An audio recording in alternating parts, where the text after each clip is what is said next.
Yo, what's good everyone, and welcome back to this special video where today I'll be reviewing what, in my opinion, is one of the worst trains in the UK, if not the worst, and that is the Class 376. The Class 376 electric multiple unit was built by Bombardier between 2004 and 2005, with 36 5-car units being produced. They run on the 750-volt DC third rail system despite starting with a 3, and are the only train starting with a 3 that cannot run on overhead wires. There is a pantograph well in the trailer coach that permits a future AC conversion, however. We'll kick right off with a walkthrough. As you can see, there are wide metro-style pocket doors that are very useful in high-capacity services like this one, with these doors opening quickly and they're very reliable too. This seems to be one of the very few good things I can name about this train.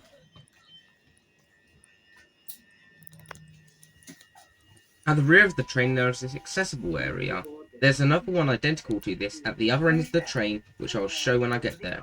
Another thing to note is there are actually pretty good station announcements listing all the calling points and terminus at each station, as well as a shortly arriving announcement too. Each Class 376 is 5 carriages long and consists of a trailer vehicle at the centre, surrounded by motor vehicles, and these are further surrounded by driving motor vehicles. There are button-operated doors to the gangways between carriages. There is no first class or catering on these trains, although the most concerning is a lack of aircon or toilets.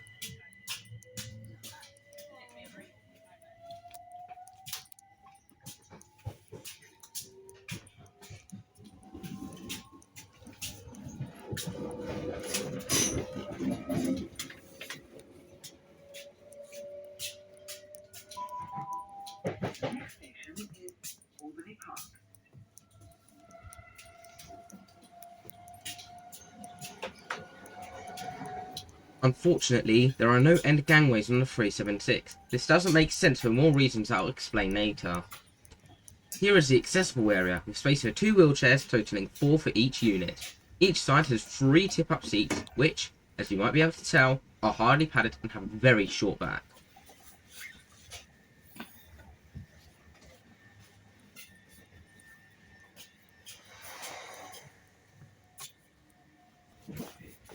Another thing to note is the Class 376 has larger racks for luggage by gangways, which is a feature that is lacking even in some long distance trains like the Class 444. There's also padding around the door areas, which are very uncomfortable and practically useless if you're wearing a bag on your back, common for the everyday commuter.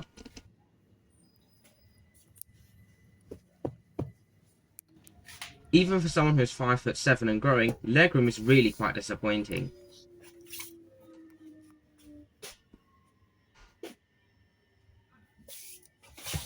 Bays are okay, but they can get quite poor if you're sat opposite someone.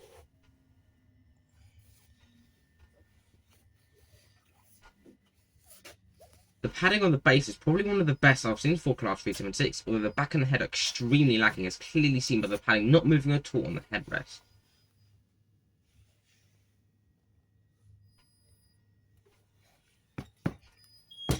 The seat even sounds a bit clanky as well, although this clip that I captured before shows a more typical Class 376 seat.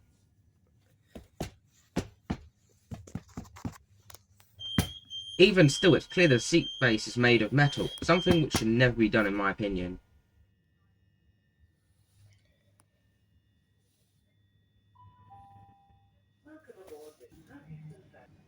As if that wasn't bad enough, I did measure the padding on the seat and it barely came out as more than 1 centimetre, which is incredibly thin and is definitely not suited for passenger use. Time for the part where I fall into the seat. As a matter of fact, it's so uncomfortable the seat even shook a fair bit. And I hurt myself a little bit as well, so definitely don't try this at home. It also made a ton of noise.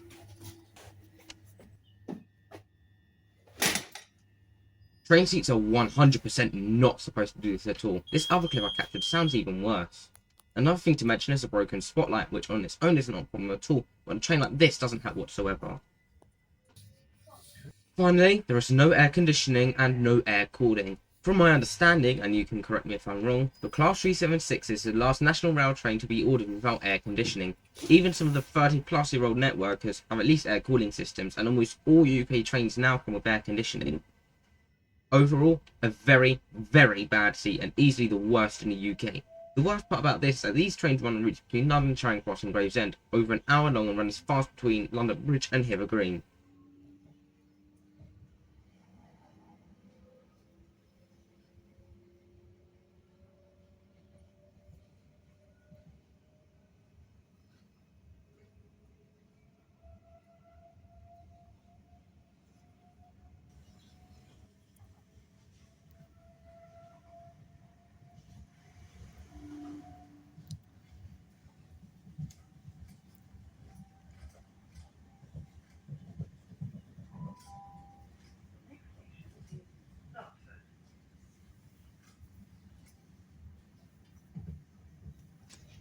As we head into Dartford, I'd like to have a little rant about the future of these units. The Class 376s are planned to be quote-unquote refurbished by South Eastern in upcoming months, although from what has been promoted it is more of a refresh than a refurbishment, and it will fail to solve any of the Class 376's real problems.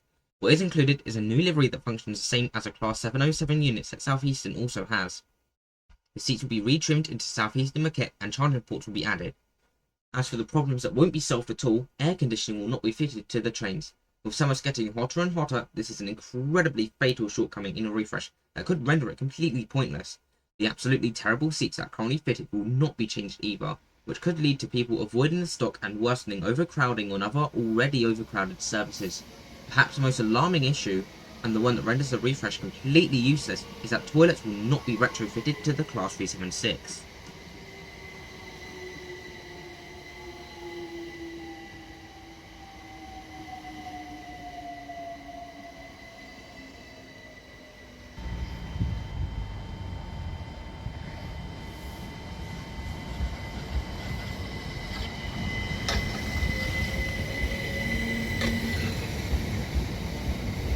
With the Class 707 units seeming to have toilets retrofitted to them, this will make the Class 376 the only stock that lacks them, which makes them exceptionally poor, especially considering the fact they already run routes over an hour long.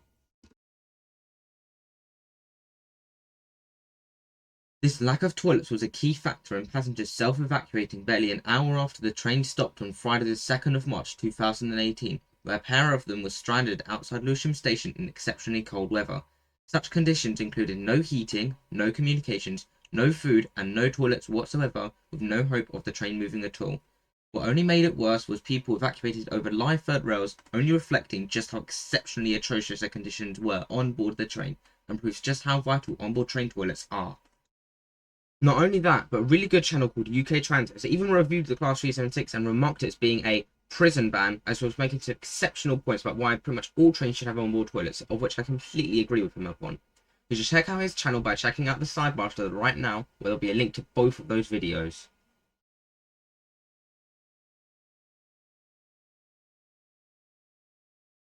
As if that wasn't bad enough, the Class 376 has even been reckoned as being some form of torture and violating the Geneva Convention by others too. And being completely honest, it isn't even a far stretch to argue such an extreme claim when looking back at the Lewisham train strandings, but also the conditions of and the lacking interiors of the train too.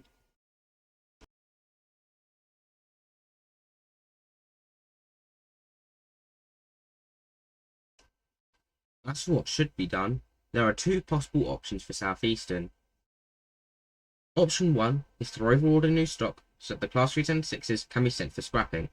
Considering the absolutely abysmal state of the trains, it is the most extreme thing that can be done. Plenty of diesel locos were scrapped before reaching 10 years old in BR days.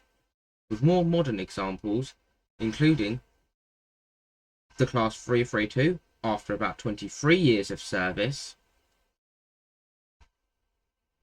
and the Class 365 after about 25 to 30 years of service. Knowing the time it will take until the new stock will be ready for revenue earning operation, it isn't a further stretch to argue in favour of the scrapping of the Class 376. Cascading to another operator won't be possible as all stock on third rail routes is nicer and there'll be significant public backlash, and rightfully so.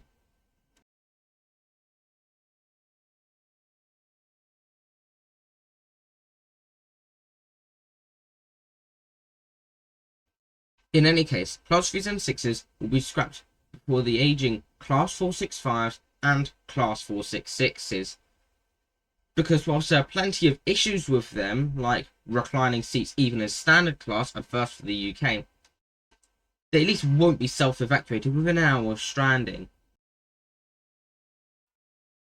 Option 2 is a bit more hopeful, and includes a very extensive refurbishment. What this will do is replace the opening hopper windows with regular windows featuring rectangular ribbon glazing amongst the likes of South Eastern's existing Class 375 fleet, and install an air conditioning system with equal force. This will future-proof against inevitable climate change, ensuring customers are kept cool during the summer and that there will be air conditioning across all of South Eastern's and, in coming years, all of the UK's fleet. The next step will be the installation of end gangways, which will not only mean more standing capacity on these tightly packed commuter trains, but also staff doesn't need to hop between the units at stations and distribution of passengers can be more evenly spread. Such installation of gangways has already been done in the case of the Class 458, although even in this case the gangway mechanism was changed in X Class 458 sets, and the window arrangement was completely modified in X Class 460 sets cascaded from Gatwick Express, proving that it is possible. The most critical feature would be the installation of an accessible toilet in the rear of the third coach, allowing passengers to relieve themselves on board the train. The wheelchair spaces will be moved from the ends of the train to the other side of the doors from the accessible toilet. This makes it more convenient for wheelchair users, as there is only one place to go and there isn't a worry about one section being full and having to dash all the way to the other end of the train to board. Standard class would take the form in a shape of what is present on board Thameslink Class 700 fleet, albeit with extra padding added to the seat. Ideally, a small first class section that takes up the first half of the first coach would be installed too. This looking like Southeastern's Class 375/9 standard class, although there would be the significant consideration into making the 3-2 configuration a 2-2 for the convenience of the passenger. Carpeted saloons and charging would only be in first class with one USB port per seat and a 3-pin port per bay. In addition to that, a vending machine will be installed by the accessible toilet with an option for free snack for first class customers. In the case where first class is introduced, pricing should be made fairer and not so expensive to the point that it leads to the lack of its own usage. Finally, the routes of 376's run-on will be limited up to Orpington, Hayes and Dartford, but in an ideal world these trains would run no further than Abbey Wood, Bexleyheath and Sidcup instead of Dartford. All of these upgrades would make the Class 376 exceptionally good and ultra-modern trains that serves its passengers well.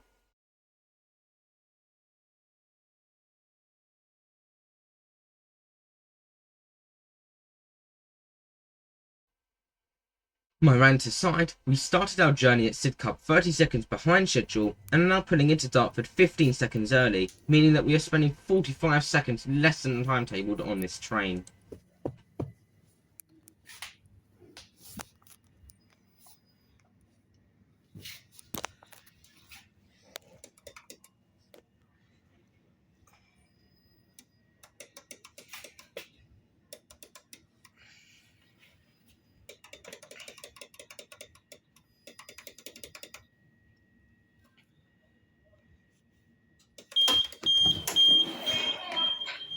As you clearly just saw, I've never been more glad to be off a train than just now, probably thanks to the fact it is the worst train in the UK after all.